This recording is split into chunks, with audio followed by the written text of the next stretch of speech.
Hola, ¿qué tal? Buenas noches, me van. Bueno, pues ya no sé si tardes o noches, porque pasa a las 7 y ya en estos días estamos, o se está oscureciendo más temprano. Esto, me van a disculpar porque traigo una voz así como de ogro, pero no quise dejar de estar con ustedes hoy para aprovechar la feria del libro y hablar de algunas cosas sobre lo que pasó en la ciudad después de la escena trágica, que son situaciones pues muy alarmantes. Se vivieron lo que se conoció como los años del hambre. La salida de Madero, como lo había dicho Tablada, causó un, un desastre. O sea, lo que para muchos, el personaje que para muchos parecía insignificante, se convirtió en el motivo de una lucha y de una guerra civil que duró los próximos 9, 10 años. Entonces, la Ciudad de México, que si bien no se vio tan afectada como en los días terribles de la escena trágica, cuando podemos decir, que ya lo hemos comentado mucho, que la ciudad estuvo desolada, quedó, como ya vimos en las fotos, con las casas muy maltratadas y bombardeadas, y hasta en Paseo de la Reforma, los vidrios rotos y los techos caídos y tal. Los periódicos que habían sido leales a Madero fueron hechos trizas con las bombas, que como decía Juan Bustillo Oro en el libro que estuvimos revisando la vez pasada, pues el general Mondragón se entretenía disparando al aire sin un punto fijo al cual disparar. Sin embargo, ahora me encontré un textito que les quería leer porque, bueno, no es un textito, es una obra fantástica, que es, pero además les voy a leer un pedacito, que es El Ulises Criollo de José Vasconcelos. Este libro es fantástico, yo lo tengo empastado, pero desafortunadamente este sí es muy difícil de conseguir. Tal vez en las librerías de viejo lo puedan encontrar. Yo lo cuidé y lo cuido muchísimo porque está publicado en un papel muy corriente. Se rompe fácilmente, una especie de papel revolución. Entonces, de tal manera que para protegerlo lo mandé empastar, aunque me encontré otro que también lo mandé empastar y lo dejaron muy feo. Pero este está bastante bien conservado. Y Vasconcelos, como ustedes saben, fue un personaje muy destacado en la primera mitad del siglo XX. Principalmente comienza su carrera política, vamos a decir así, en su relación con Madero. Él fue agente confidencial en Washington durante la campaña y después tuvo otras encomiendas personales del presidente. Él trabajaba directo con Madero, pero cuando inicia la escena trágica no estaba en México, estaba, si no me equivoco, creo que en Tampico, sí, en Tampico. Ahí es donde recibe las primeras noticias de la escena trágica. Y lo que les quiero leer de aquí es porque es muy interesante, porque Vasconcelos se entrevista, y eso se me había olvidado comentárselos en las 2 sesiones anteriores, se entrevista con Madero ya en Palacio. Y lo más increíble, lo van a escuchar, es que Madero, todavía estando en Palacio, ya, vamos a decir, preso, se negaba a aceptar que esto fuera una traición de Huerta, que la situación fuera a durar más tiempo, que él seguía creyendo que todos eran leales a su alrededor, que todo se iba a pasar pronto. Ya sabemos el desenlace, ya lo comentamos la vez pasada, ya vimos las fotos horrorosas, y oímos el relato de Juan Bustillo Oro cuando tienen que abandonar la ciudad y le toca ver la pira de cadáveres. O sea, ya vimos todo eso. Sin embargo, como este texto se me había pasado, de verdad, no sé ni por qué, se me pasó, entre tanta cosa que tengo que hacer y luego tantas cosas que les voy leyendo, algunas se me pasan, pero les voy a leer lo que nos cuenta aquí Vasconcelos. Espero que la voz me dé, qué cosa tan espantosa. Aquí tengo un té, pero y estoy mejor.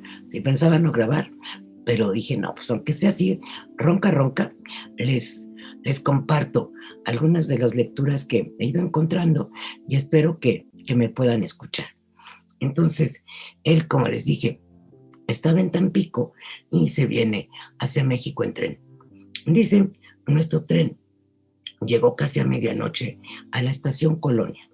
No había coches, así es que seguidos de cargadores, nos trasladamos a pie por la colonia Juárez, donde Adriana tenía su casa. Adriana era, no les voy a decir el nombre, pero sí, se llamaba Elena Arismendi y era una de sus amantes en turno. El tráfico había sido prohibido por el centro de la ciudad, pero se transitaba en las zonas de habitación. De pronto el tiroteo remoto de una ametralladora nos sobrecogió. Tras de mucho comentario, dormimos unas horas. Apenas hubo sol, me eché a la calle en dirección de mi casa por el hipódromo. Ahora es la colonia Hipódromo Condesa, que bueno, la verdad es que el nombre original es hipódromo, pero todo el mundo lo conoce como Hipódromo Condesa porque está pegadita a la colonia Condesa, hasta Tacubaya. O sea, su familia vivía en Tacubaya y él atravesó a pie desde que digo sí es bastante, pero tampoco es imposible, de la colonia Juárez hacia Tacubaya para encontrarse con su familia. No había novedad y confirmaba las noticias corrientes. Subiendo a la azotea, me mostraron los estragos del cañoneo en las casas del barrio sitiado. No funcionaban ya los teléfonos, ni corrían tranvías ni taxis. Desempolvando una bicicleta arrumbada, me dirigí a Chapultepec por las calles interiores. No pases por enfrente de la casa de los Mondragón. Los Mondragón, acuérdense que el general Manuel Mondragón fue uno de los principales promotores, digamos así, de la decena trágica. Entonces, él fue el que vimos en una foto con Félix Díaz, una foto ahí muy posada, haciendo como esquemas de los bombardeos a Palacio, cuando en realidad pues esa foto nomás posaron. Ya sabemos que estaban ahí esperando prácticamente la caída de Madero, porque seguían bombardeando la ciudad para seguir causando el pánico. Realmente nadie los estaba molestando dentro de la ciudadela, Huerta nunca los ataca, finge atacarlos, no pasa nada, y el general Mondragón pues se la pasó ahí acuartelado, porque además les llegaban víveres y les llegaba todo lo que necesitaban. Pero su casa estaba en Tacubaya. Esa casa yo la conocí hace como 10 años. No me acuerdo, creo que en General Cano, pero no me acuerdo bien. Y allí fue donde muere su hija Nahui Olin, Carmen Mondragón. Pero estaba en pie, pero muy, muy dañada, muy maltratada. Pero, pues, allí entonces era de lujo la casa de Mondragón en Tacubaya, y por eso le dicen que no pase por la casa de los Mondragón. Era ya público que dicho milite, tras sobornar a algunos jefes, se había escondido y participaba en la rebelión. Por el ascensor privado entre el castillo, los rosales de la terraza no denunciaban ninguna alarma. En uno de los miradores, allá Sarita pues esposa del presidente. La rodeaban militares, entre ellos el director del colegio militar, situado en el anexo, edificio que ya no existe. O sea, nosotros vemos ahora el castillo con una fisonomía muy diferente a la que tenía en 10, porque en 10 se le había hecho todo el edificio del colegio militar.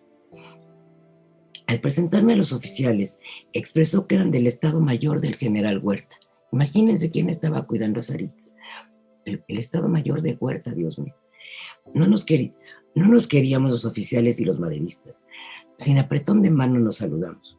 Luego dijo la señora: Pancho está en Palacio. Pancho, evidentemente Madero, y desea mucho verlo. No es fácil atravesar la ciudad, pero en este momento salen para allá estos caballeros, y les voy a rogar que lo lleven. ¿Qué noticias trae? Pues respondí que el país está en paz, pero angustiado por el rumor de que el señor Madero está preso. Me alegro de ver que no es cierto. Entonces, llamándome aparte, me recomendó: dígale eso mismo a Pancho. No está preso, pero quién sabe. Todo el mundo desconfía del general Huerta. Váyase a ver a Pancho, se lo ruego. Mientras bajábamos por la rampa hasta el sitio que aguardaba el auto, uno de los oficiales me dijo: está bien, licenciado, nosotros lo llevamos, pero le advertimos que hay riesgo, sobre todo en un auto militar. El otro día nos perforaron a tiros la capota. Si usted prefiere ir solo por su lado. Era un oficial acicaladito, cintas de oro, reloj de pulsera, tieso como sus colegas. Enseguida, sin disimular la intención agresiva, repuse mirándolos: no tengan miedo, conmigo van seguros. Soy hombre de suerte. No me golpearon allí mismo porque tenían atada la voluntad. Todavía no les llegaba la hora de la traición. Se tragaron el sarcasmo y también que me tomara el sitio de honor del cochecillo poderoso. Sin incidente, atravesamos las calles desiertas y entramos a Palacio. El único peligro serio estuvo en que pudieron tener el capricho de entregarme a los sublevados. En el trayecto hablaban de los riesgos espeluznantes de los días anteriores. Todos habían salido indemnes, sus valiosas personas. En el Salón Azul encontré a Madero.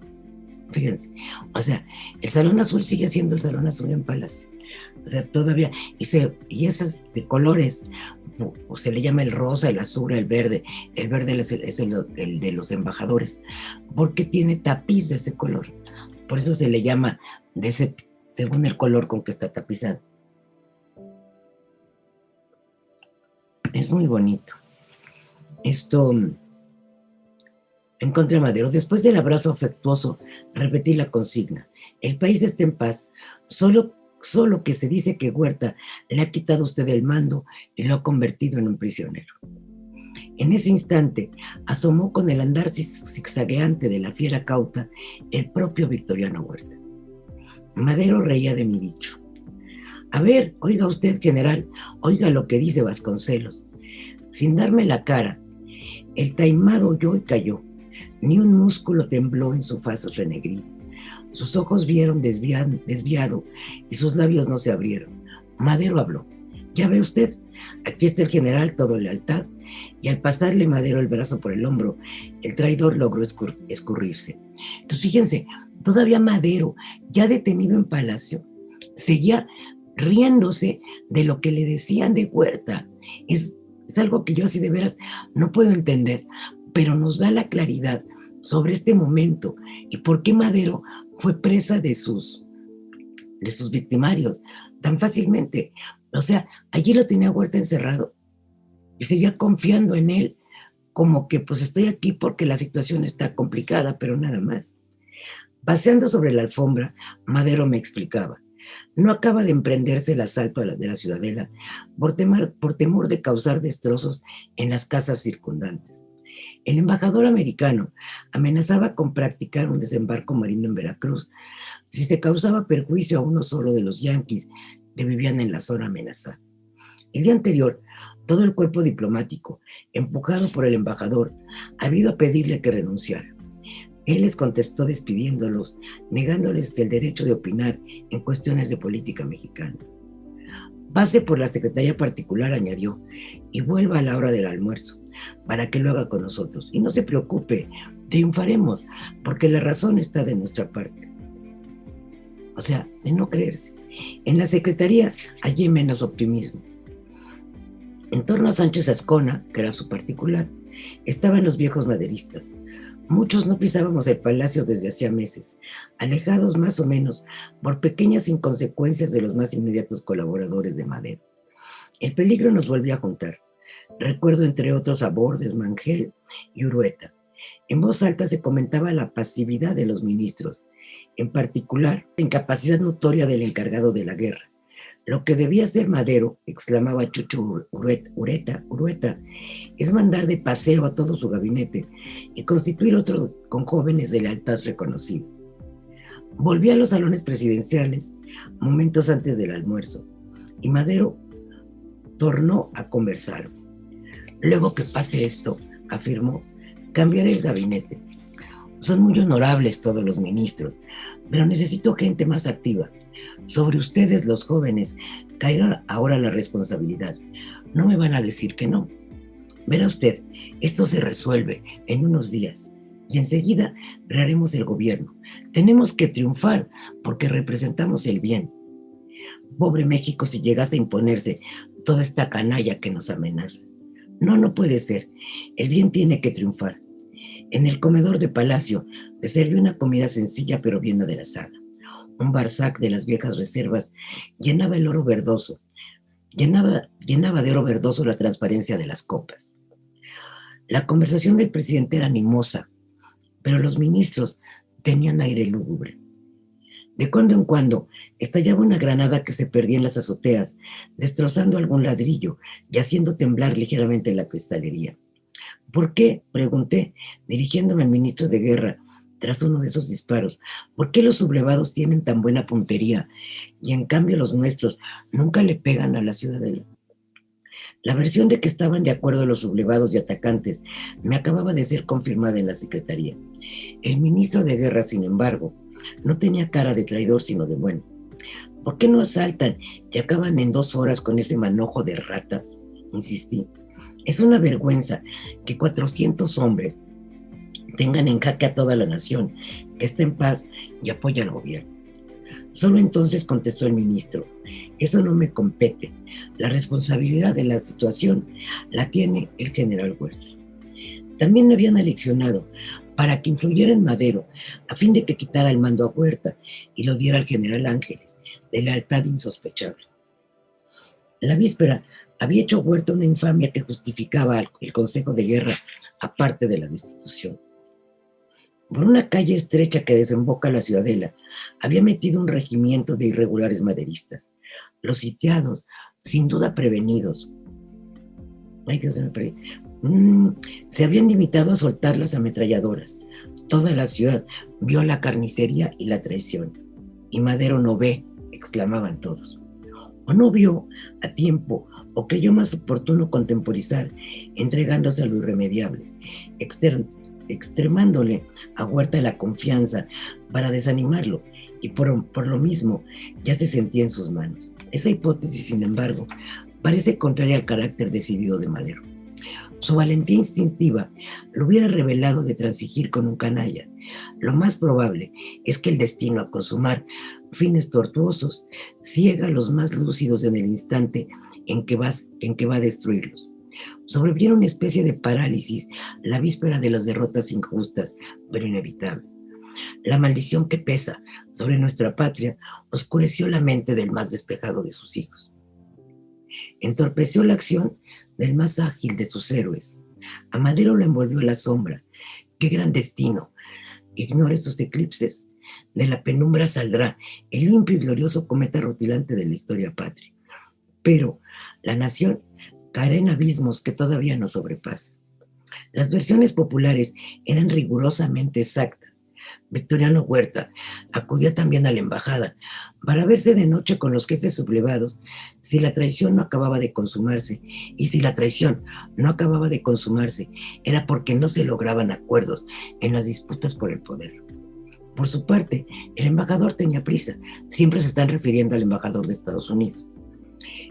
El 4 de marzo se acababa su representación y estábamos a mediados de febrero.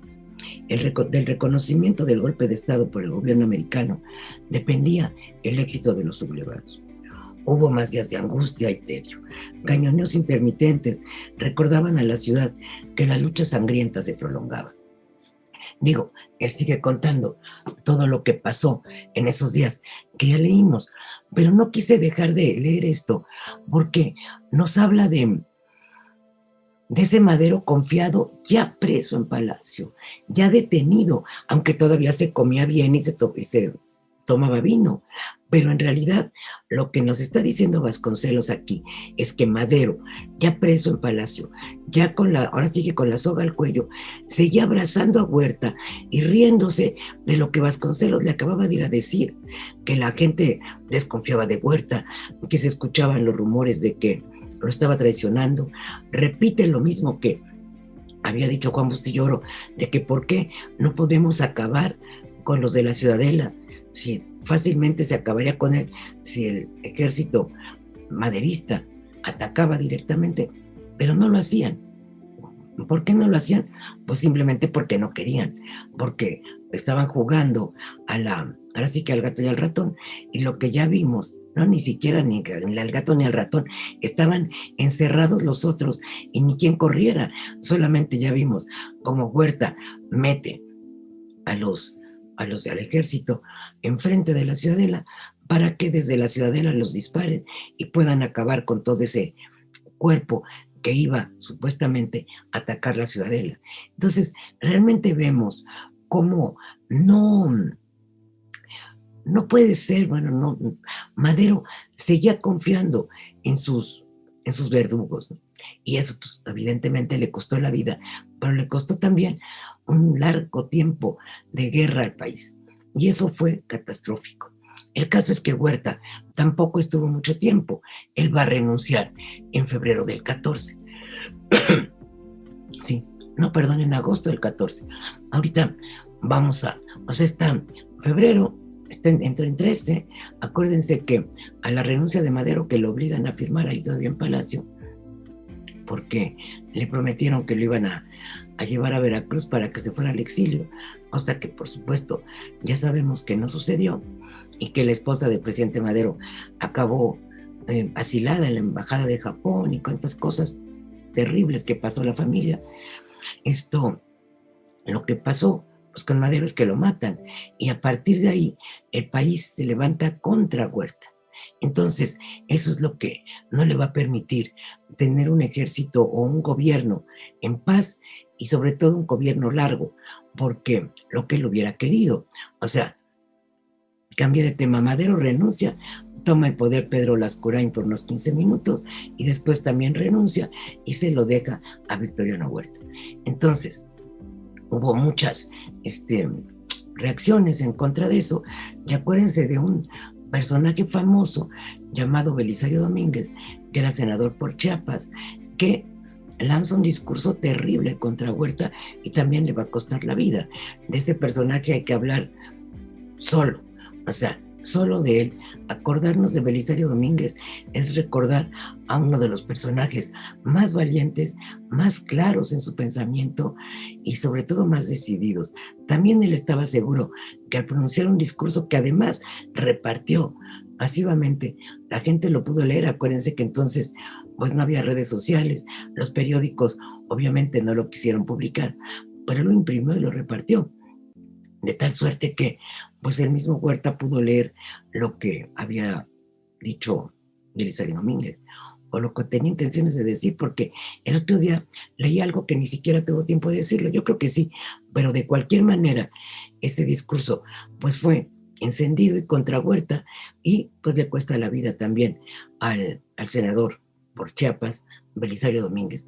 Por eso una de las ciudades chiapanecas, que es Comitán, se llama Comitán de Domínguez, precisamente por Belisario, este médico, si no me equivoco, de provincia, que tenía una vida pues tranquila en una botica, que la tenía, y se viene como senador a México, y pues le cuesta la vida su arrojo contra Huerta.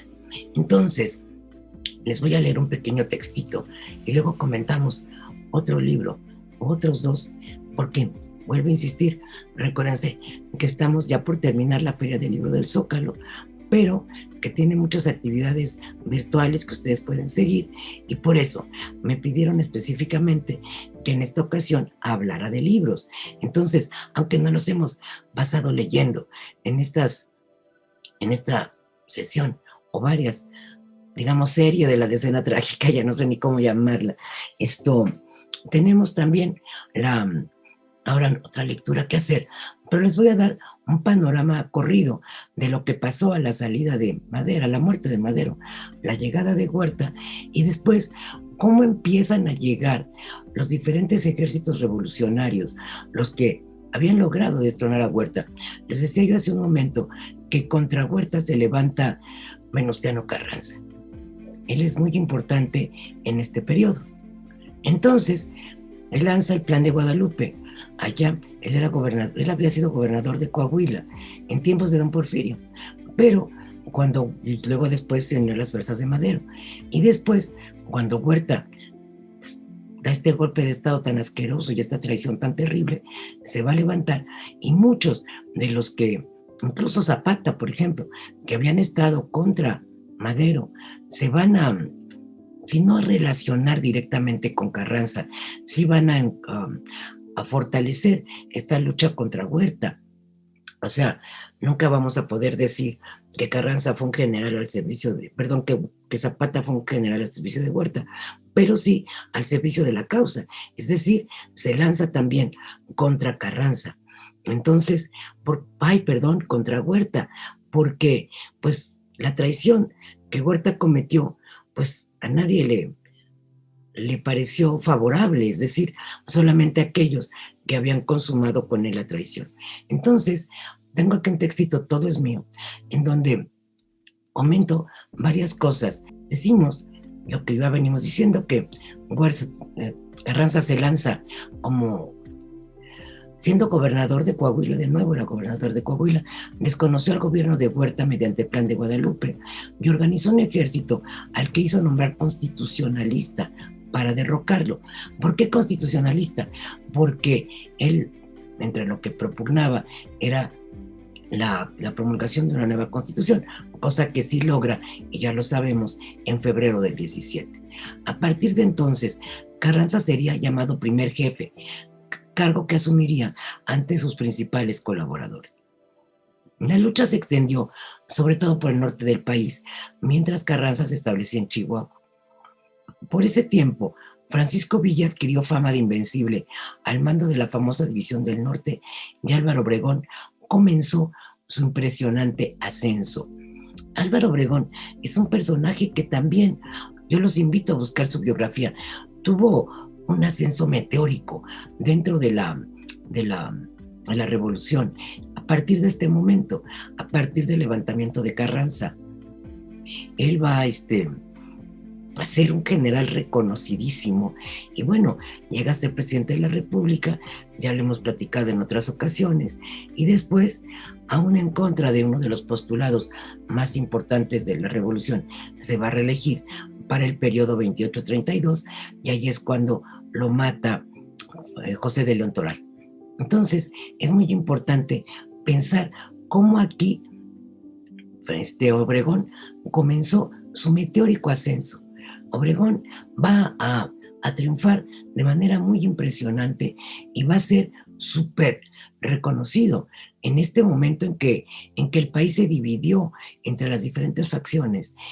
Obregón va a destacar mucho, al tiempo que es el momento pues en que también va a destacar Villa, que ya él sí había sido muy decidido en su relación con Madero, pero muy decidido partidario de Madero, pero en este momento, Obregón, que no se había destacado anteriormente, aquí va a comenzar a subir, y se va a hacer famosísimo además, porque todo mundo que lo conoció habla de su inteligencia impresionante, de su capacidad política.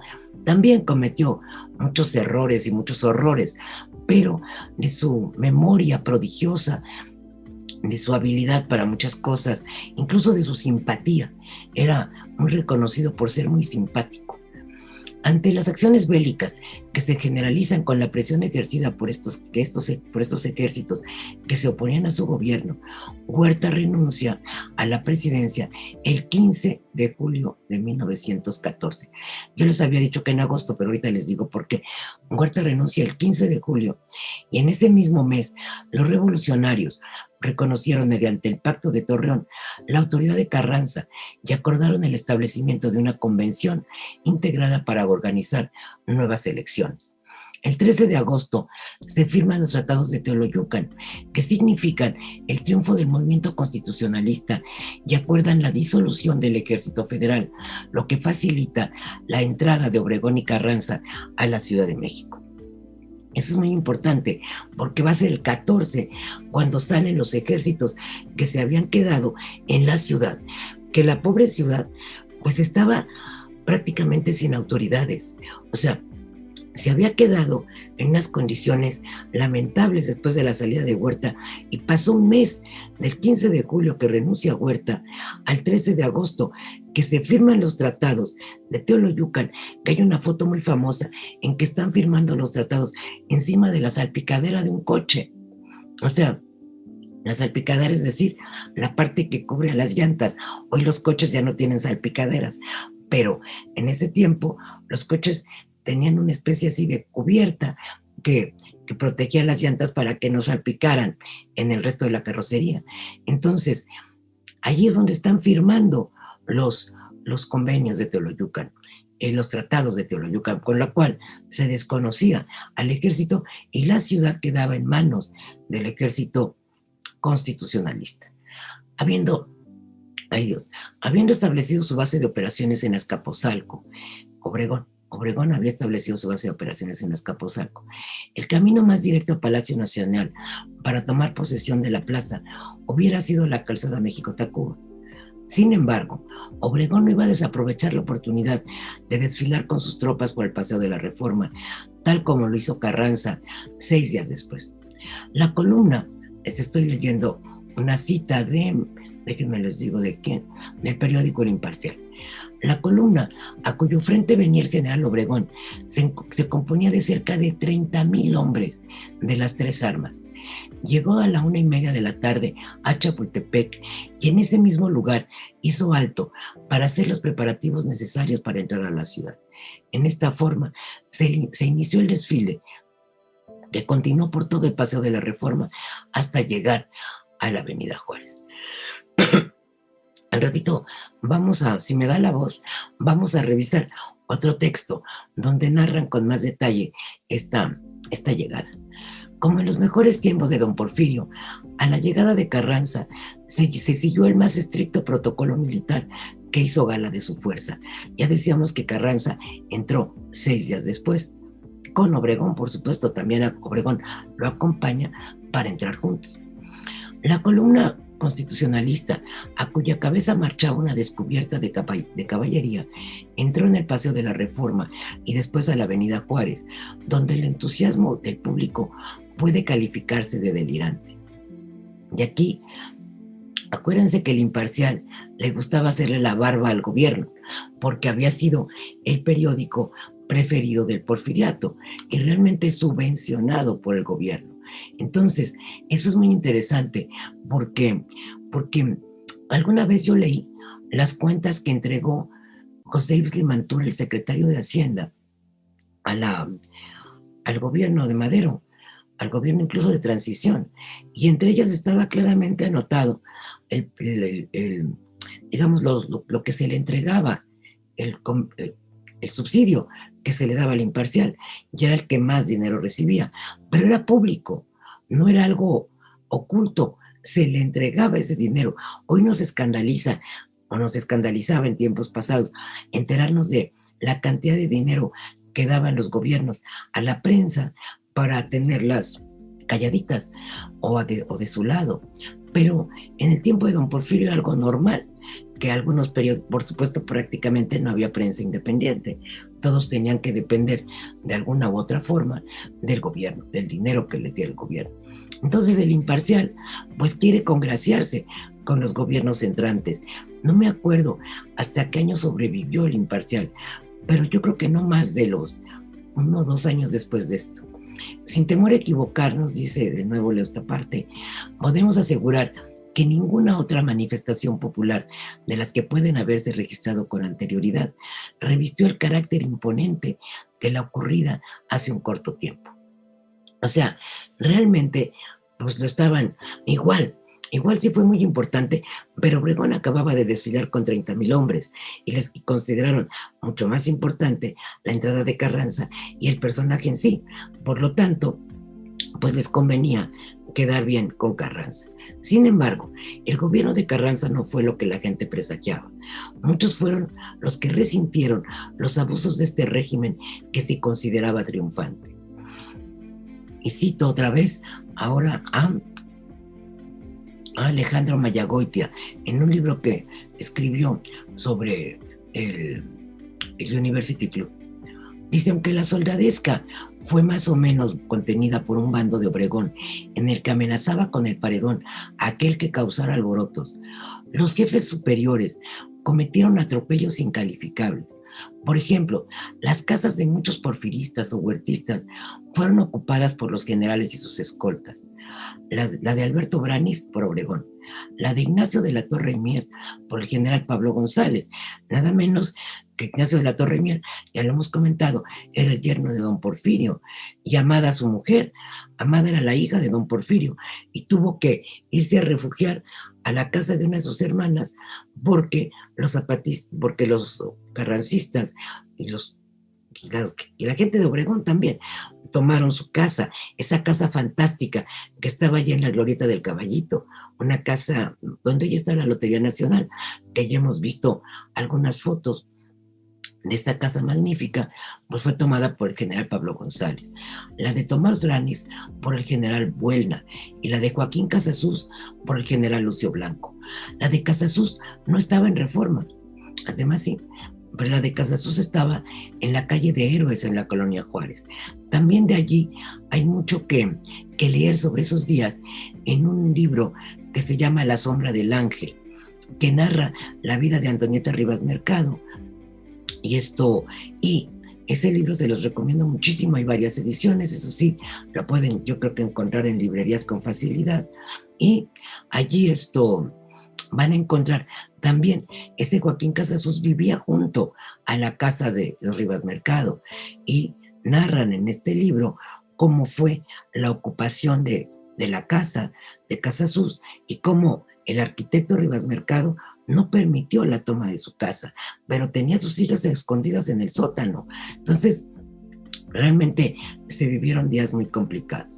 De acuerdo a lo convenido en el Pacto de Torreón y en la búsqueda de la unidad revolucionaria, el mismo día de su entrada triunfal a la ciudad, Carranza convocó a la realización de una convención que inicia en México y continúa en Aguascalientes. Sin embargo, los resultados de esta convención, que también convulsionó la vida en Aguascalientes, no fueron los esperados, sino que ahondaron las diferencias entre los jefes revolucionarios. Como resultado, se selló la ruptura entre los ejércitos villistas y zapatistas contra los de Carranza y Obregón. Entonces, por eso les decía yo hace rato, aunque en un principio todos colaboraron para el derrocamiento de Huerta, ya una vez habiendo logrado ese triunfo que se habían propuesto como resultado de la Convención de Aguascalientes, que fue muy famosa y para eso también hay mucho escrito, el asunto es que no lograron mayor cosa, bueno, sí se lograron algunas cosas, pero principalmente como resultado de esta convención fue la ruptura de los ejércitos villistas y zapatistas, y que a partir de ese momento se van a enfrentar contra los de Carranza y Obregón. Con la bandera de la legalidad revolucionaria, la División del Norte y el Ejército Libertador del Sur hicieron su entrada triunfal a la Ciudad de México el 6 de diciembre de 1914 para apoyar al gobierno de Eulalio Gutiérrez, emanado precisamente de aquella convención de Aguascalientes. Carranza tuvo que dejar la capital y se marchó a Veracruz. Es impresionante porque Carranza consideraba que él debía de haber sido electo en esa convención. No lo fue. Escogieron a Eulalio Gutiérrez. Entonces, ante esa situación, Carranza regresa a la capital y se va rumbo a Veracruz como lo había hecho Juárez durante la Reforma, establecerse en Veracruz. Pero es impresionante, y eso merece lecturas muy largas, de cómo se llevó todo. Todo me refiero a todos los muebles, al palacio, a las cajas fuertes, al Tesoro Nacional, todo lo que pudo se lo llevó a Veracruz para estar allá, ahora sí que mientras pasara la tormenta.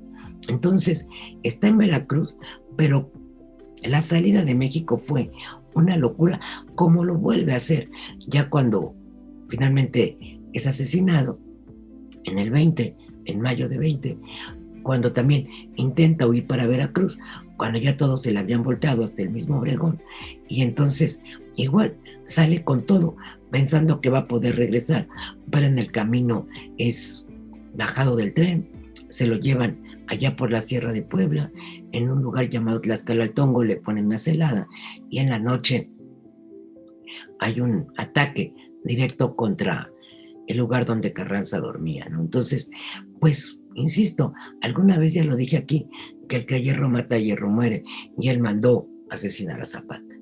Aquellos que no se habían marchado con don Porfirio, ahora tenían que ver desfilar las huestes de los desposeídos que años atrás habían despreciado. Y me refiero a la entrada de los zapatistas. Y así lo relata el Mexican Herald. Es increíble.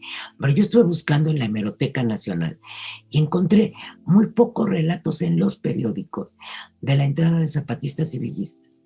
El que más habla es Mexican Herald, el periódico escrito en inglés, o sea que mucha gente de la población tal vez no lo leería. Y esto es increíble porque esto, ¿cómo les explico? Trataron de minimizar el hecho, así como ahora sucede en las, bueno, ahorita me acordé de otra cosa que no les había dado el nombre de un autor, como ahora sucede en la televisión, cuando uno a veces presencia un acto, una manifestación, algo, y tú esperas en la noche ver la noticia comentada en los noticieros y tal, y prácticamente pasa en 2 segundos y no pasó nada. Pues así todos los periódicos, solo el Mexican Herald lo dice así: este fue indudablemente el mayor desfile militar en la historia de México. O sea, así como el Imparcial había dicho lo mismo de la entrada de Carranza, así lo dicen ahora en este periódico que servía para la comunidad norteamericana, refiriéndose a la entrada de los zapatistas. Los hombres del norte y del sur marcharon juntos, los zapatistas en calzones blancos y sus enormes sombreros típicos, y los del norte de caqui y sombrero tejano. Las tropas pasaron a lo largo del Paseo de la Reforma y las avenidas Juárez y San Francisco. Es increíble porque este fue el desfile triunfal, vamos a decirlo así, pero hubo varias entradas previas de zapatistas, y así lo vamos a ver en las fotos, varias entradas previas, no de Emiliano Zapata, que sí ya había entrado a Palacio y ya había estado por ahí, pero no un desfile como este. Pero los zapatistas, las tropas, ya se habían comenzado a diseminar por la ciudad desde días antes. Y entonces, aquí hay un relatito otra vez de Juan Bustillo Oro. Pero antes de seguir y leerles este relatito, les comento que el libro de La sombra del ángel, que les acabo de recomendar, que les dije que todavía se podía encontrar en librerías, fue escrita por Catherine Blair, la nuera de Antonieta Rivas Mercado, y es una novela excepcional, extraordinaria, que yo sí les recomiendo mucho comprar. También, sigo el paréntesis, para ver el tema de la época de Huerta y de la toma de la ciudad por los zapatistas, les recomiendo también este libro que se llama El álbum de Amada Díaz. Que yo no sé si con la luz se alcanza a ver, pero es que yo me tapo un cachito con lo que leo. Se llama El álbum de Amada Díaz y está escrito por mi querido amigo Ricardo Orozco. Es un texto, vamos a decir, ficticio, pero que Ricardo escribe tomando pues como base todos los sucesos, porque él es un gran investigador, todos los sucesos de esa época, y los pone en la boca de Amada Díaz, la hija de don Porfirio, cuya casa, como ya vimos, fue tomada por el general Pablo González. Sí, Pablo González. Entonces, les digo, les hablaba yo de las tropas zapatistas, que aunque todo el mundo les tenía miedo, porque la prensa se había encargado de atacar durísimamente a los zapatistas, pero durísimamente, les habían hecho trizas su reputación. Acuérdense que a Zapata le llamaban el Atila del Sur y tal, ¿por qué? Porque los periódicos, en su mayor parte, pues estaban relacionados con la gente de dinero. Y claro que los zapatistas habían atacado duramente muchas de las haciendas de los potentados porfiristas, y eso ocasionó también pues el derrumbe de la economía en esa zona, porque terrible la situación que se vivía, se habían apropiado de las tierras de los campesinos, todo lo que ya sabemos que era terrorífico, pero producían mucho y estaban a la altura, por ejemplo, los ingenios azucareros de Morelos, pues a la altura de los mejores del mundo. Producían, yo creo que más que en otros, y era muy importante todo ese proceso económico, con la toma de las haciendas y de los ingenios y de tal. Por los zapatistas vino una crisis espantosa en toda esa zona. Por eso atacaban tanto a Zapata. Sin embargo, las tropas entraron así como agua tranquilizante y no causaron el temor que muchos, no causaron el horror que muchos temían. Al revés, fueron gente muy pacífica. Y dice Juan Bustillo Oro, que ya lo platicamos en el libro México de mi infancia, que también creo que pues ya no se encuentra fácil, lo tendrán que buscar tristemente en alguna de las librerías de viejo. Vale mucho la pena. Dice, desilusionados, refiriéndose a esta pasividad de los zapatistas, pronto pasamos a conmovidos. A la vista estaba lo que eran en verdad, pedazos de un pueblo destrozado, por siglos esclavo, consumidos por hambre secular, desnutridos en la actualidad y por herencias acumuladas de generación en generación, de amo en amo.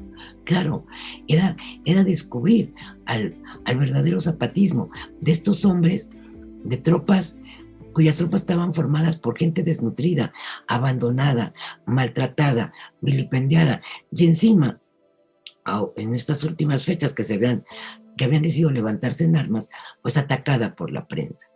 Comienza entonces una de las peores etapas vividas en la ciudad, en donde la inestabilidad política trajo consigo desasosiego, escasez, carestía, hambre, abandono y muerte. Eso es muy importante. O sea, en el año de 15, los zapatistas, ya acabamos de leer, entraron a la ciudad el 6 de diciembre del 14, zapatistas y villistas juntos. Ahorita vamos a ver unas fotos. Pero el 15 se le va a conocer como el año del hambre. O sea, los relatos de la gente que vivió, a mí me tocó conocer gente que vivió en ese 1915 y contaban siendo niños, les tocó. Y recuerdo las narraciones de aquellos que siendo niños vivieron el hambre, vivieron la inestabilidad, aunque tuvieran dinero. Eso es lo más impresionante. ¿Por qué? Porque las tropas, cada tropa que entraba, hacía su propio papel moneda. Entonces tú te podías quedar, como dicen que decía mi abuelo, porque yo no lo conocí, con costales de billetes que al día siguiente no tenían ningún valor. Entonces, eso era lo impresionante. Entonces, sigo leyendo. Ese es mi texto.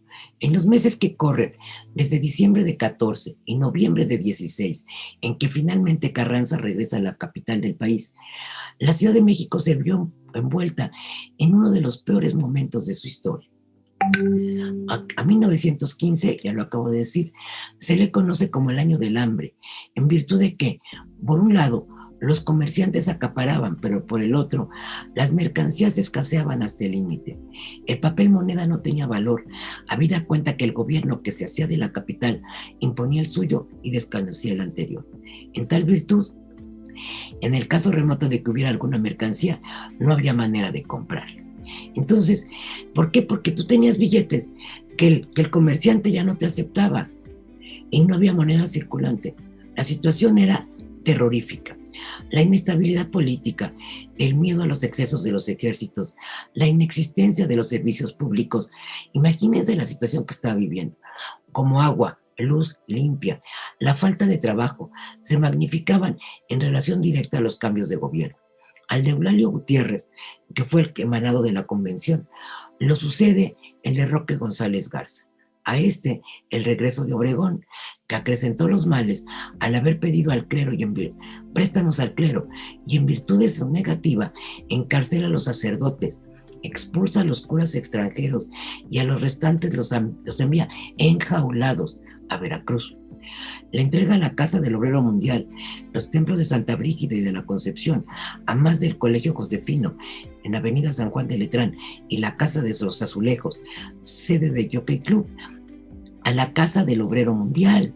O sea, a los obreros les va a entregar el Templo de Santa Brígida, el de la Concepción, el Colegio Josefino, en San Juan de Letrán, y la Casa de los Azulejos, que hoy es Ambos de los Azulejos en Madero, a la Casa del Obrero Mundial, o sea, a los obreros, lo cual causó un descontento, no digan ya por la Casa de los Azulejos, por los dos templos, que les va a dar como sede de reuniones. Hay fotos, yo no he visto, no recuerdo haber visto una foto de los obreros, por ejemplo, en Santa Brígida, que estaba allá en San Juan de Letrán, y de Muela en Santa Brígida, cuando amplían la calle de San Juan de Letrán. Pero sí he visto fotos de los obreros entrando a la Casa del Obrero Mundial en la Casa de los Azulejos. o sea, a la sede pues de la Casa del Obrero Mundial. La situación empeoraba por momentos, al grado que, tal como lo relata, y esto lo vamos a leer ahorita, Francisco Ramírez Plancarte, en su libro La Ciudad de México durante la Revolución Constitucionalista, los hospitales echaban fuera a los pacientes por falta de medios, no solo para curarlos, sino siquiera para mantenerlos. La salida del general Obregón, que no está como presidente, está pues ocupando, pues una cosa rarísima, el poder, porque claro que no había habido elecciones, era un ir y venir de diferentes tropas y de diferentes mandos. La salida del general Obregón en marzo de 15, apenas 4 meses después de la primera entrada de los zapatistas y de la caída del mundo porfirista, trajo de nuevo el Ejército Libertador del Sur a la capital, y el general Salazar es nombrado comandante militar de la plaza, al tiempo que Gildardo Magaña es nombrado gobernador del Distrito Federal. Gildardo Magaña era un zapatista muy reconocido, y como parte de su cuerpo de cercanos, diríamos así, pero además el que escribía, él era como un poco la materia gris del zapatismo. A lo mejor me tupen los zapatistas, pero era el que trabajaba pues en pos de todos los documentos escritos.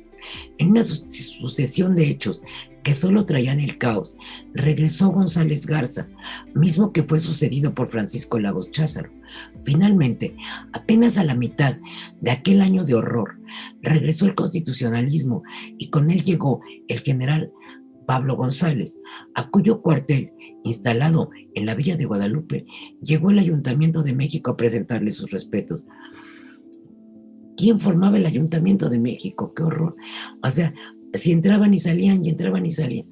Lo que sirvió poco, pues para el 17 de julio, las campanas de catedral anunciaban de nuevo el arribo de las tropas zapatistas, lo que aumentó el desasosiego que se vivía en la ya tan maltratada capital, en donde la gente más pobre moría de hambre en las barriadas y sus cuerpos eran cremados en el Panteón de Dolores. Finalmente, el 2 de agosto de ese terrible año del hambre, entró Pablo González a la otrora orgullosa Ciudad de México y preparó el regreso de Carranza, que sucedió hasta finales del año siguiente, o sea, hasta finales del 16. Ya con el gobierno constitucionalista establecido, los comercios volvieron a abrir sus puertas, los automóviles circularon de nuevo y la vida comenzó a tomar su curso. No obstante, que las enfermedades como el tifo o la influenza española que recorrió el mundo también se estaban resintiendo. Entonces, es interesante entender cómo Carranza, Pablo González regresa a la capital, se está casi un año, bueno, no, está medio año, regresa hasta mediados del año siguiente. Él está, el 2 de agosto regresó Pablo González, el 2 de agosto del 15, y Carranza regresa hasta el final del 16.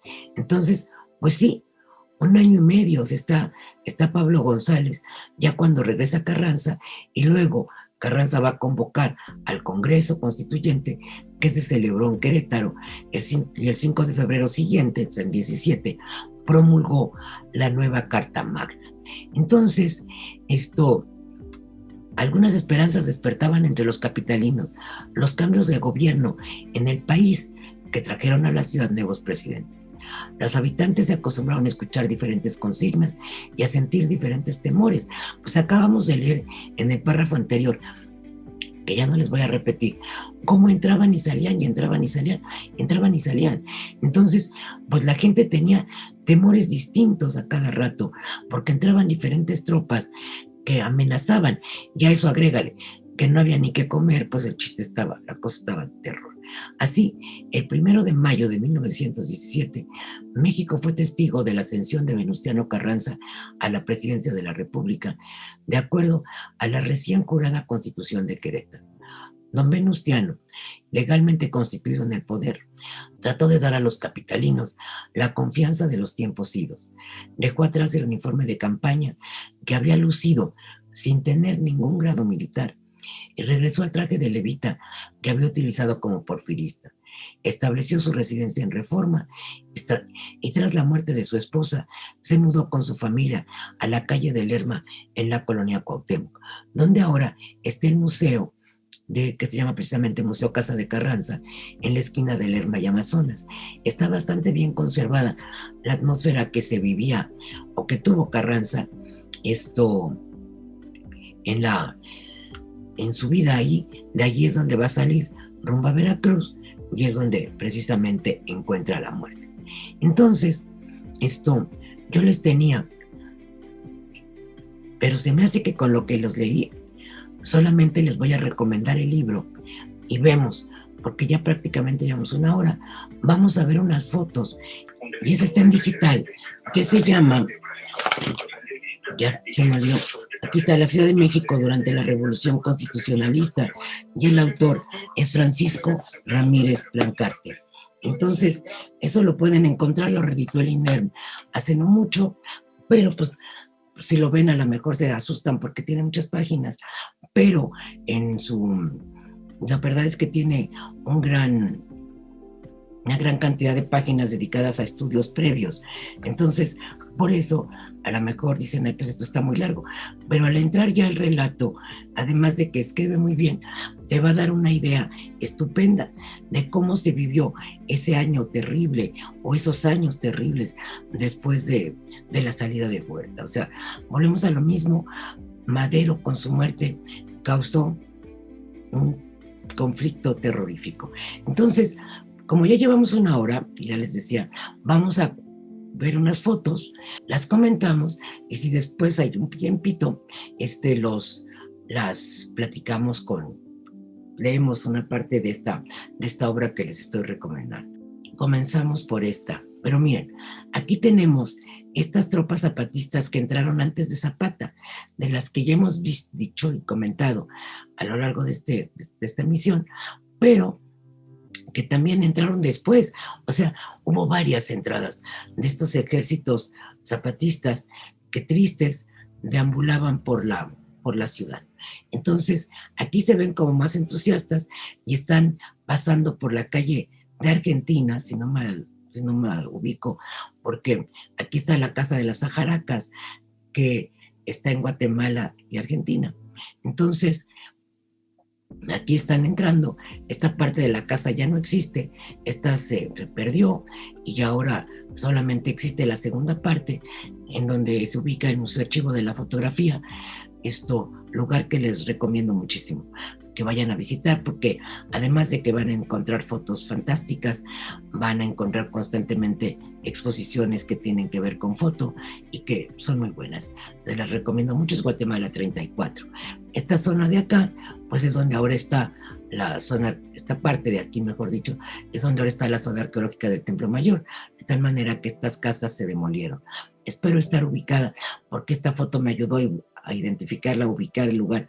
Rodrigo Hidalgo. Si me equivoco, pues la próxima se los rectifico.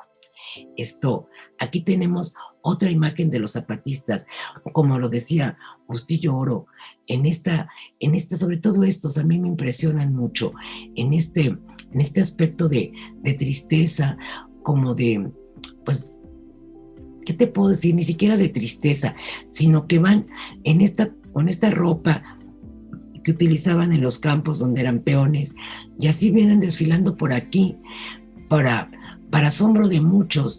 No llegaron ni matando, ni destruyendo, ni robando. Las tropas que llegaron haciendo eso, como ya lo leímos, fueron los carrancistas y la gente y los generales de Obregón, que se apoderaron de las casas, de las mansiones que estaban en Paseo de la Reforma y dejaron libertad de que hicieran lo que quisieran. Entonces, pues muchas fueron destrozadas, pues, las bibliotecas, los libros de las bibliotecas las usaban de leña, todas esas cosas. Aquí tenemos a los zapatistas entrando, no es Zapata, entrando por Avenida Juárez. Este es el antiguo Hotel Regis, que se vino abajo con el temblor de 1985. Ninguna de estas casas que vemos aquí existe hoy. Entonces, vale la pena también observar que estos ya tienen facha de ser pues una parte tal vez del Estado Mayor de Zapata, porque ya van en caballos más briosos, más elegantes, y ellos tienen un porte militar más, como más propio, ¿no? Vienen con los sombreros ya mejores, podríamos decir, y eso sí, vienen muy orgullosos desfilando por la ciudad. Aquí, otra vez, los zapatistas, ahora por la calle de Bucareli. Esta casita todavía existe, aunque parezca increíble. Esta todavía está. Y esto, creo que esta es la esquina, tal vez Morelos. No, Morelos no. Ay, lo peor es que yo vivía muy cerca de ahí y ahorita no me acuerdo de los nombres de las calles. Pero acá adelantito, digamos a mano izquierda, cruzando está el Café La Habana, para los que ubican, en un edificio que pues en ese tiempo no existía. Pero aquí vemos algo que también llama mucho la atención, que ya veíamos en otra foto, que van desfilando con el estandarte de la Virgen de Guadalupe. Como Hidalgo lo hiciera, casi un poquito más de 100 años atrás, los zapatistas también entraron con la imagen de la Virgen, lo que llamó mucho la atención a todos aquellos que pensaban que iban a entrar a arrasar. Aquí tenemos la famosísima foto de Villa y Zapata en Palacio Nacional.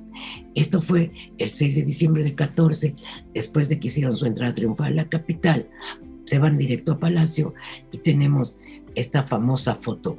Aquí Villa luce las botas que en unos relatos que estuve leyendo ahorita llamaban mucho la atención porque llegaban más arriba de la rodilla, no como estas que llegaban a la rodilla como vemos estas, pero acá llegaban más arriba, le tapaban más arriba de la rodilla y así es como Villa se vestía. Aquí tenemos una mujer y dos niños, uno aquí y otro acá. Hay varias versiones de quién podía ser esta mujer, pero ninguna me ha convencido, de tal suerte que no aventuro a decir ningún nombre. Y aquí, cortadito, pero lo vemos, de este lado está John Reed, el famosísimo escritor que vino a México a traer, a escribir sobre Villa. Aquí lo tenemos, aquí está el niño del que hablábamos, y aquí está el otro muy sonrientito, aquí está la mujer de la que veníamos comentando, y aquí está Otilio Montaño.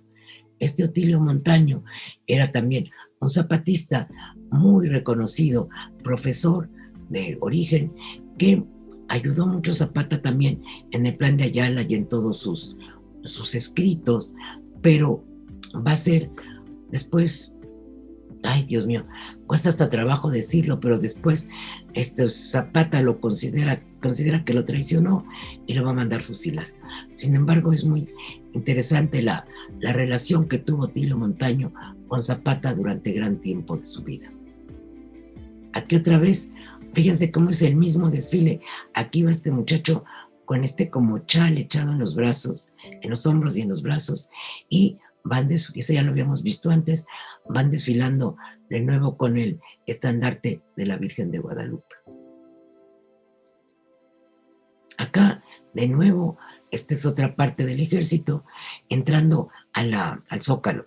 Aquí vemos la torre de la catedral, y encontramos a estas tropas ingresando al Zócalo. Aquí, por ejemplo, este sombrero no se veía así de mucho rango, podemos decir así, pero van entrando estos que Bustillo ya no los decía, o sea, esperaban encontrar en los zapatistas unos bárbaros que entraban a las casas, que robaban, que violaban, que atacaban a la gente, y fueron todo lo contrario. Al revés, incluso Bustillo Oro acaba contando cómo ellos inclusive llevaron a su casa a algunos zapatistas para darles de comer, porque no tenían que comer, y Zapata los tenía amenazadísimos de que no podían cometer robos. Además, en la época del hambre, pues todavía no empezaba tan de lleno, pero pues, poco se podía ofrecer también, ¿no? Aquí va entrando Obregón a la capital con todo el ejército que ya leíamos que era de 30,000 hombres, y me llama mucho la atención la expectativa que generó, o sea, la cantidad de gente y siempre estas mujeres que tal vez vinieran con el ejército caminando junto a ellos a pie. Esto era muy notable en la mayor parte de las fotos que se ven de la revolución. Las mujeres siempre van caminando al lado de los hombres que van subidos en los caballos, lo cual me parece triste y, y pues sí, doloroso. Pues era lo que se usaba. Yo no puedo juzgar con criterios de ahora las épocas anteriores, pero sí, realmente yo diría que hasta denigrante, ¿no? Que el hombre siempre iba a caballo y la mujer abajo caminando a su lado. Esta es una foto espléndida que les voy a ampliar de también otro grupo de zapatistas entrando. Aquí dice que frente a Palacio Nacional. Palacio estaría acá, porque este es el ayuntamiento. Este es el torreoncito, uno de los dos torreones del edificio del ayuntamiento. Para la foto es espléndida.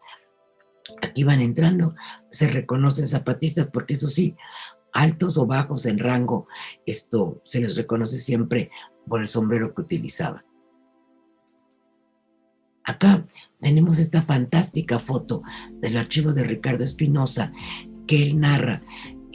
Yo lo conozco y cuenta una historia fantástica que a todos nos gustaría tal vez vivir alguna vez, que encontró en una parte alta de, no sé si de su propia casa o de la casa de una de sus tías, una caja con fotografías, pero no están seguros ni siquiera quién las tomó. Hay muchas anécdotas y muchas hipótesis sobre quién puede haber sido el fotógrafo, pero lo que sí queda claro al ver esta imagen es que lo tomó un fotógrafo que no era un profesional contratado por algún medio, está mezclado con la gente. Y allí lo podemos ver cómo este señor incluso está atravesado y aquí estos, pues juntito a los caballos que van entrando.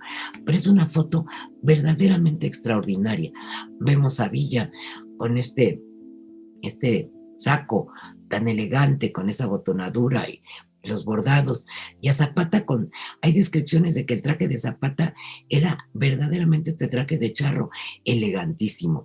Iba entrando con una sobriedad, con una grandeza, con una prestancia impresionante, pero no deja atrás el sombrero zapatista, que es el que va a distinguir a sus tropas, ¿no? Y aquí tenemos la entrada de Obregón a la capital, que ya decíamos que fue en agosto del 14, unos meses antes de que entraran Zapata y Villa, y aquí va llegando al Zócalo. Aquí vemos la catedral también, y lo vemos aquí muy, muy orondo en su caballo, ¿no? Y acá es la última que tengo de estas temporadas. Vemos que por cierto le agradezco mucho a Juan Carlos Briones, que me facilitó muchas de estas imágenes. Aquí tenemos a Carranza y Obregón, que ya decíamos que Carranza entró 6 días después de Obregón a la capital de la República. Vamos, porque como ahora sí son poquitas las que les tenía preparadas, a lo mejor encuentro más, pero en realidad estas eran las que tenía para hoy. Y vamos a leer un poquito del libro que les estoy recomendando, de la Ciudad de México durante la Revolución Constitucionalista. Y nos va narrando diferentes cosas de cómo se vivió en la ciudad, que eso realmente es muy interesante. Me voy a ir saltando parte de lo que tenía. Aquí está la entrada del Ejército Constitucionalista y dice que el 15 de agosto estaba la gente expectante porque el ejército iba a hacer su entrada a la ciudad. A las 8, el Zócalo, como si hubiera sido el punto de reunión, empezó a ser invadido por enormes avalanchas de gente que, ansiosa de ver, oír y enterarse de todo, ocurría presurosa soportando mil empellones y fatigas a presenciar la entrada del ejército revolucionario.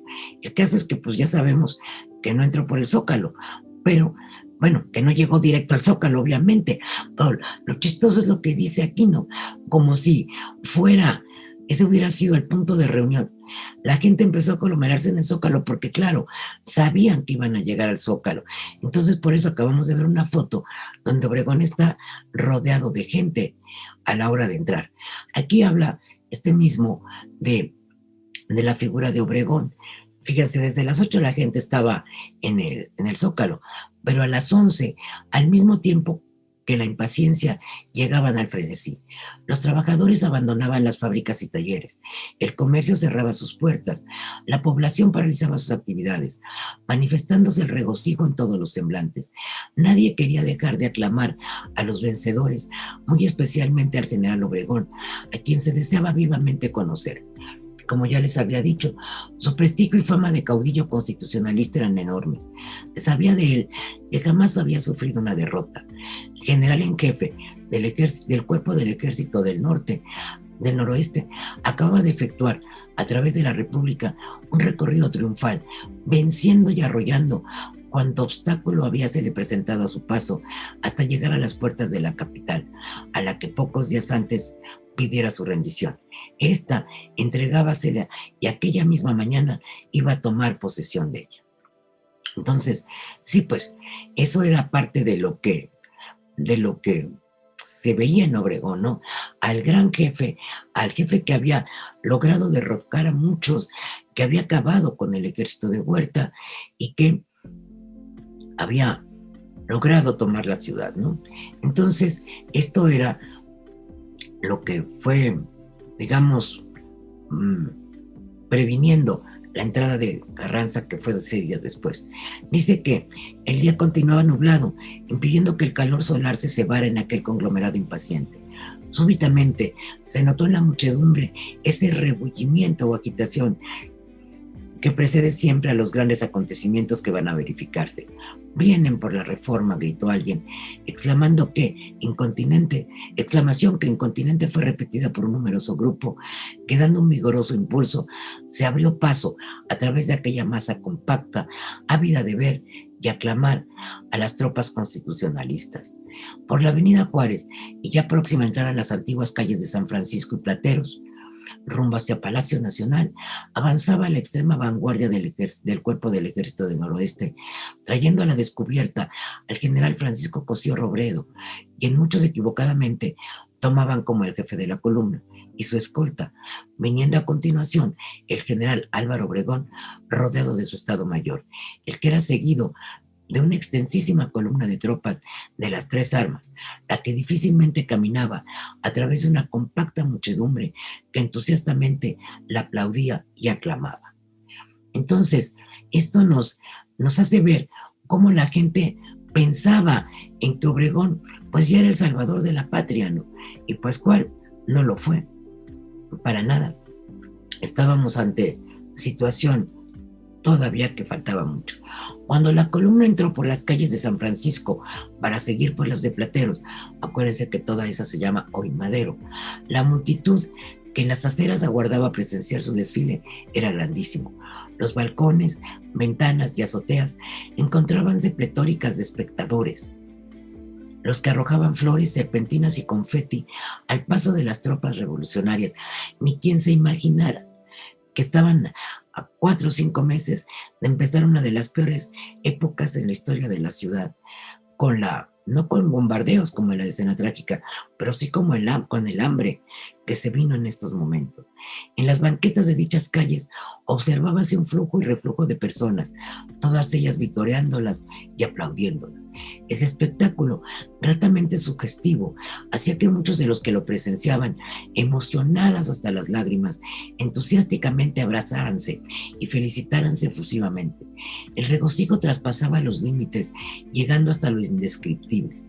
Recordábase al efecto, para hacer comparaciones, la entrada del señor Madero el 7 de junio de 1911, la que indudablemente fue magnífica, más esta, decían, no tiene precedente, siendo 1000 veces superior a aquella. Los gritos y aclamaciones eran ensordecedores, el entusiasmo popular llegaba al delirio. Los repiques de las campanas, lanzadas a vuelo en todos los templos, los timbres de los trenes. Tampoco la iglesia se imaginaba que Obregón iba a llegar a pedir dinero a la iglesia, y que como no les dio el dinero, como ya leímos, encarceló a los curas, los mandó a Veracruz enjaulados, los sacó fuera del país a los que eran extranjeros. Arremetió contra la iglesia, ¿no? Porque no le habían querido prestar. Pero aquí pues todos estaban contentos, ¿no? Los timbres de los trenes eléctricos, los clarines y tambores de las bandas de guerra, así como las marchas épicas de las músicas, impregnaban el aire en un ambiente de loca e inmensa alegría. Oh, 15 de agosto del 14, qué de recuerdos encierras. El cuerpo del Ejército del Noroeste siguió por mucho tiempo en su interminable desfile, hasta ya entrada la tarde, desarticulándose, yendo a ocupar, aquí viene lo bueno que ya leíamos, las yendo a ocupar las tropas, los sitios para ellas designados de antemano, y los principales jefes y sus estados mayores, las casas señoriales de los más connotados partidarios del porfirismo, que aplaudieron y secundaron la conducta del general Victoriano Huerta, y que presintiendo su próximo castigo huyeron, no pudiendo hacer por su precipitación en escapar, la ladina combinación en la que, según el decir popular, tan duchos eran en arreglar sus cosas de tal manera que hubiera resultado fallido todo castigo y por consiguiente impedido que sus opulentos palacios, alajados con mullidos muebles, costosísimas alfombras, finísimas vajillas, artísticas pinturas, flamantes carruajes, excelentes caballos, bien abastecidas bodegas, numerosísimos objetos de valor diseminados por las habitaciones, así como en su grande y bien selecta biblioteca, escogidísimas obras, algunas de ellas raros incunables de alto valor bibliográfico, fueran ocupados para establecer oficinas gubernamentales o de alojamiento a los revolucionarios. Es cierto, o sea, aquellos salieron corriendo casi que con lo opuesto, ¿verdad? Vámonos a otro lado, porque ya se daban cuenta de que estas no eran buenos, estos no eran buenos tiempos para ellos. Y entonces ocuparon las casas. Igual, Amadita Díaz, la esposa de Antonio, de Nacho de la Torre y Mier, que tenía esa mansión sasasasa, en donde hoy está la Lotería Nacional, pues tuvo que salir a casa de una de sus hermanas, y cuando ella se enteró, pues ya habían tomado su casa los revolucionarios, ¿no? Entonces, realmente eran situaciones bien complicadas para esta gente que pensó que tenía todo, o sea, que jamás se iba a acabar su mundo y que derrotando a Madero iban a volver sus viejas glorias, ¿no? Pero aquí ya viene el día 15, que entra Carranza, 15 de agosto. Por todo el trayecto, recorrido desde Azcapotzalco, Tacuba, Popotla, La Tlaxpana, Paseo de la Reforma, Avenida Juárez, antiguas calles de San Francisco y Plateros, al Palacio Nacional, la multitud no cesó de aplaudirlo. Aquí dice el día 15, esto sería el día siguiente de que entró Obregón. Por esto lo dice Ramírez Plancarte, yo así lo señalo. La crónica decía otra cosa. Hasta el Palacio decía que 6 días después. La multitud no cesó de aplaudirlo, se refiere a Carranza. La ciudad volvió a presentar un bellísimo e imponente aspecto de fiesta. Siempre lo he dicho, aquí somos re buenos para festejar. Venga quien venga a festejar, y a festejar, y a festejar. Entonces, pues, aquí, a festejar un día Obregón, y a los 6 días o al día siguiente a Carranza. El comercio en esta vez también cerró sus puertas y las casas engalanaron sus fachadas, viéndose por doquier banderas, cortinas y adornos. Las capitalinas encollaron otra vez con su lozanía y hermosura los balcones, ventanas y azoteas, desde donde arrojaron al paso del ciudadano primer jefe flores, serpentinas y confeti. Entonces, pues las dos entradas fueron apoteósicas, ¿no? Entonces, como ya llevamos un ratito, creo que la próxima nos concentramos en el año del hambre y leemos algunas cosas más con cuidado para seguir revisando esta crónica de este libro que les he estado recomendando. Entonces, quieren, aquí le dejamos en la entrada de Carranza, luego leeremos la entrada de Zapata y Villa y algunos otros pormenores.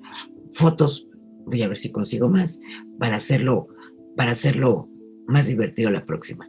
Que pasen buena noche, muchas gracias por haber estado, espero que me sigan acompañando. Gracias.